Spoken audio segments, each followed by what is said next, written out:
Mr. and Mrs. Brown first met Paddington on a railway station, which was how he came to have such an unusual name for a bear. They were waiting for their daughter Judy when Mr. Brown caught sight of him sitting on an old suitcase behind a pile of mail bags. As they drew near, he stood up and politely raised his hat. "Good afternoon," he said. "Can I help you?" "Well, no," said Mr. Brown. "We were wondering if we could help you." "You're a very small bear," said Mrs. Brown. "Where are you from?" "Darkest Peru," said the bear. "I'm not really supposed to be here at all. I'm a stowaway. I came all the way in a lifeboat, and I ate marmalade. Bears like marmalade."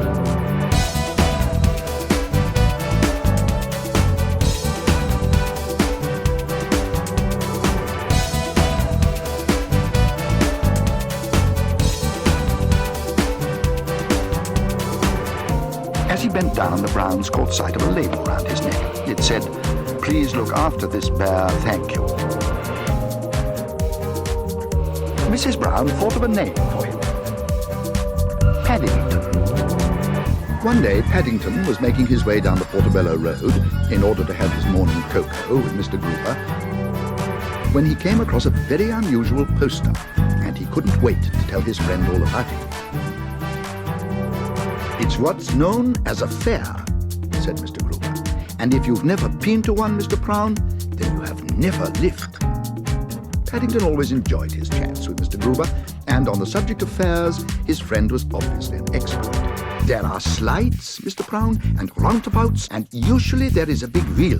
You must go on the big wheel." "It sounds very nice," said Paddington, "but is it very expensive? I've only got 10pence. In that case, Mr. Brown, I suggest you visit the fortune teller first. She may know if you are coming into more money."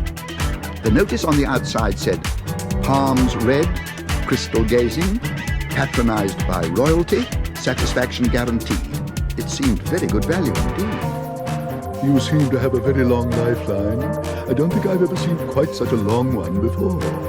"I don't think it is a lifeline, Mrs. Zaza," said Paddington. "It's an old marmalade chunk. It must have got stuck on at breakfast by mistake."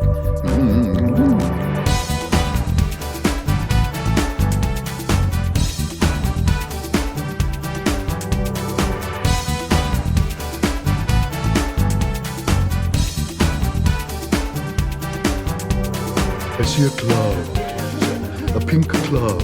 It's getting bigger and bigger. Really, this is most exciting. It's never happened before. "You put candy floss all over my crystal ball. Where are you? Come back."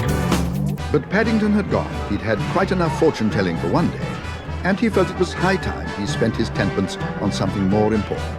"I think," he announced, "I can see a journey all the way to the big wheel, starting now."